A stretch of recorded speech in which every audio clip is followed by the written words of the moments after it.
राधे राधे, नमस्कार। तो अभी बजे हैं रात के 9:43। तो अभी बज रहे हैं रात के 9:43 एंड मैंने पहले डिनर बनाया। उसके बाद मैं थोड़ी देर आज बैठ के पूजा वूजा करी अच्छे से। उसके बाद मैं अब बैठ गई हूँ पढ़ने के लिए और मैं अब पढ़ूंगी सैंकी मैथ सर से उनका ग्रुप थ्योरी वाला सेक्शन।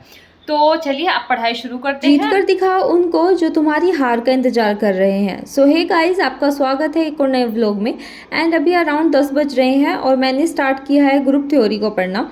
एंड इसमें थ्योरी ही थ्योरी है अपने नाम की तरह। तो मैं सिर्फ पढ़े जा रही हूँ और चीज़ें समझ में आ रही है और मैं इनको पढ़ रही हूँ सैंकी मैथ सर से। तो आज मेरा ये टॉपिक ऑलमोस्ट ख़त्म हो जाएगा।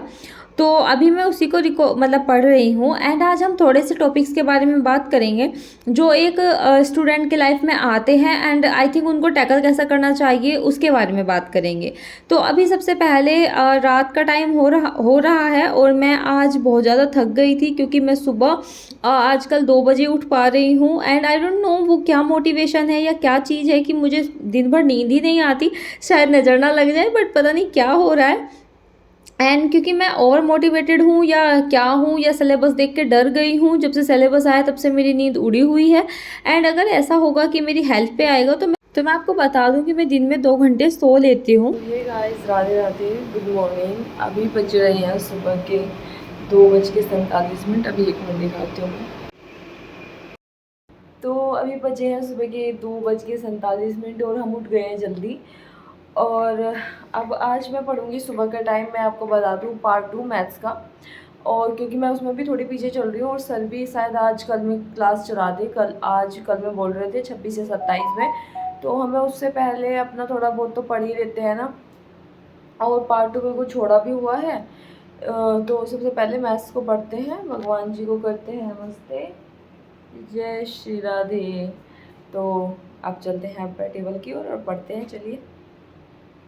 तो सबसे पहले चलते हैं अपने टेबल की ओर क्योंकि सुबह सुबह नींद आती है ना, तो थोड़ा सा टेबल चेयर पे पढ़ना मैं ज़्यादा प्रेफर करती हूँ। और दिन मैं नीचे बैठ के या फिर बेड पे बैठ के भी पढ़ लेती हूँ पूरे दिन में।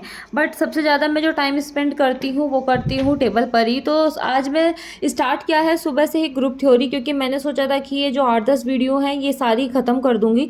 एंड इसमें इतनी थ्योरीज है ना, आप मतलब अगर आप एक बार पढ़ना शुरू करोगे ना तो थ्योरी थ्योरी आ जाती है। तो चलिए आज बात करेंगे हम थोड़े से टॉपिक्स के बारे में जो चीज़ हमें बहुत ज़्यादा बॉदर करती है एक प्रिपरेशन के दौरान, जो कि मैं भी फील कर रही हूँ।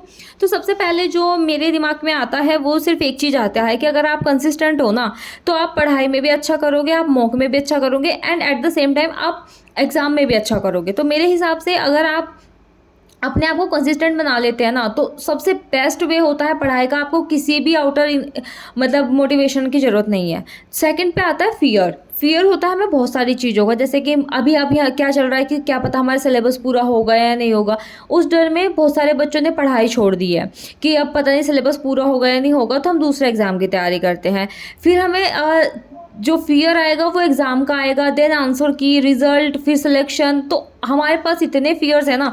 और सबसे बड़ा बात कि हम कहीं फेल ना हो जाए। तो देखिए ये चीज़ का डर होना चाहिए। उसी डर की वजह से आजकल मैं 2 बजे उठ पा रही हूँ क्योंकि मैं सोच रही हूँ कि मेरा कुछ भी सिलेबस कंप्लीट नहीं हुआ है।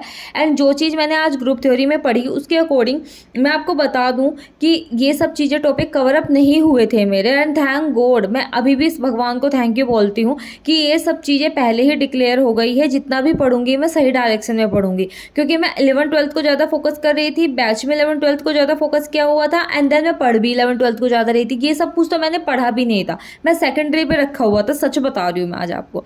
फिर आता है नंबर ऑफ एप्लीकेशंस को देखकर हम डर जाते हैं, कितने सारे एप्लीकेंट हैं। तो देखिए वो चीज़ तो मुझे भी होता है कि इतने सारे एप्लीकेशंस आए हैं तो हमारा नंबर क्या होगा या क्या नहीं। लेकिन हमें चाहे हज़ारों में सीट हो या चाहे लाखों में सीट हो या चाहे अब जैसे हमारी 192 सीट है, लेनी हमें एक ही है। जो डिजर्विंग कैंडिडेट होगा, जिसका मतलब पूरा का पूरा चीज़ें सही होंगी, वो जॉब ले लेगा। एंड जो मतलब उस चीज़ को डिज़र्व करता होगा तो हम डिज़र्विंग बन के दिखाएंगे चाहे कुछ भी हो जाए।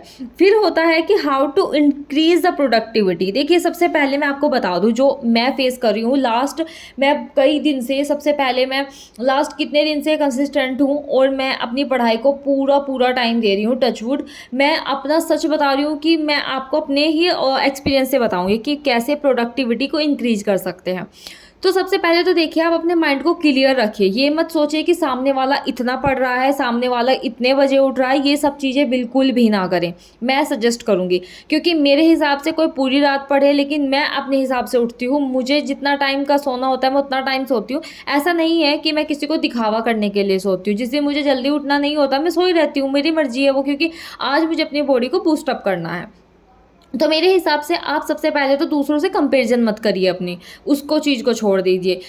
दूसरा काम आप ये करिए कि सबसे पहले आप ज़्यादा से ज़्यादा ना पानी पीजिए, घूमिए, और अपने जो सिलेबस है ना उसको एक बार निकलवा के रख लीजिए कि हमें ये टॉपिक कवर अप करने हैं और हम ऐसे-ऐसे इसकी स्ट्रेटजी बनाएँगे। पूरे दिन को शेड्यूल करिए, एंड शेड्यूल तब करिए मेरे हिसाब से जब आप सोकर उठें, ना कि सोने से पहले। अगर आप बाई चांस ऐसा हुआ कि आप आलस के लिए आपने अलार्म बंद कर दिया एंड देन आप उठे, तो फिर हमारा दिन नहीं अच्छा बनता। वो सबके साथ होता है, सेम मेरे साथ भी होता है। अगर मैं शाम के टाइम अपना रूटीन बना के रख लेती हूँ और मैं सुबह के टाइम मान लो 1 घंटा भी लेट हो गई ना, तो मैं उसी के हिसाब से 1 घंटा तुम्हें होता तो मैं ये पढ़ लेती, 1 घंटा पहले उठती तो मैं मतलब मेरा दिमाग उसी में जाता है। तो मैं अपने हिसाब से ही बताऊँगी, और मेरे हिसाब से आपको जो रूटीन है ना वो सुबह ही बनाना चाहिए एंड तभी बनाना चाहिए। दूसरा, अपने आप को इतना मोटिवेशन तो होगा ही कि आज हमें ये टॉपिक कवर करने हैं, एंड देन मैं टेस्ट लगा के देखती हूँ कि कितना आएगा।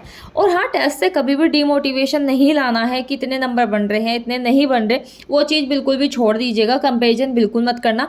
जब एट द एंड हम पूरा का पूरा टाइम के पास होंगे और हमारे पास 1 मंथ बचेगा एग्जाम के लिए, तब हम कंपेरिजन करेंगे कि नहीं उस बंदे के इतने आ रहे हैं और हमारे आ भी नहीं रहे, क्योंकि अभी तक हमारा फिर से सिलेबस दोबारा से हम कवर अप करने की तरफ चल दिए हैं। जहां हम अपना सिलेबस ख़त्म करने की कगार पर थे, वहाँ पर हमें दोबारा से सारी क्लासेस लेनी पड़ रही है। तो चलिए, ये ऐसे कुछ पॉइंट्स थे जो मेरे हिसाब से हर एक लोग फियर अभी कर रहे होंगे, फेस कर रहे होंगे, एंड आई थिंक इन सब चीज़ों पर हमें बात करना सबसे ज़्यादा ज़रूरी है। तो अब मैं आपको टारगेट्स बता देती हूँ कल के लिए। तो सबसे पहले तो आप जो वीकली प्लानर है उसका वीक 13 या 14 जो भी होगा, इंडियन पॉलिटी के बाद में जो है, या फिर इंडियन पॉलिटी पूरी ख़त्म करेंगे कल हम, और वोकैब के 100 क्वेश्चन करेंगे, वो 100 वोकैब करेंगे, और जो हमारा पार्ट 2 है उसमें रियल एनालिसिस पूरा करेंगे। ये बहुत बड़ा टास्क है, क्योंकि मैंने आज फेस करा है कि मैं 8 वीडियोस में ना सुबह के 2 बजे की उठी हुई हूँ, एंड मेरी अब तक कंप्लीट नहीं हुई थी। अब जाके वो कंप्लीट हुई है, क्योंकि मैं रेगुलर पढ़ रही थी एंड मैंने नोट्स भी बनाए। और हाँ, हम एक दिन रखेंगे रिविज़न का, वो चीज़ मैंने रखने का सोचा है वेडनेसडे को, या फिर मैं सोच रही हूँ कि वो चीज़ संडे को रख लूँ, अगले संडे से। आप जैसा सजेस्ट करोगे वैसा हम कर सकते हैं। तो अब ये चीज़ तो मैंने आपको बता दी है कि आपको कल क्या करना है, और अगर आप कुछ और करना चाहते हैं आप वो भी कर सकते हैं। तो मेरे तरफ से तो सिर्फ यही ओके एंड डन है कि मैं ये चीज़ कल करूँगी, एंड आई विल ट्राई कि मैं पूरा का पूरा अपना शेड्यूल ख़त्म करूँ, क्योंकि मैथ्स का पूरा एक चैप्टर कंप्लीट करना बहुत बड़ा टास्क है। एंड रही बात PDF की, तो हमारे जो टेलीग्राम है उसमें आपको मिल जाएगी। अब मिलेंगे कल रात।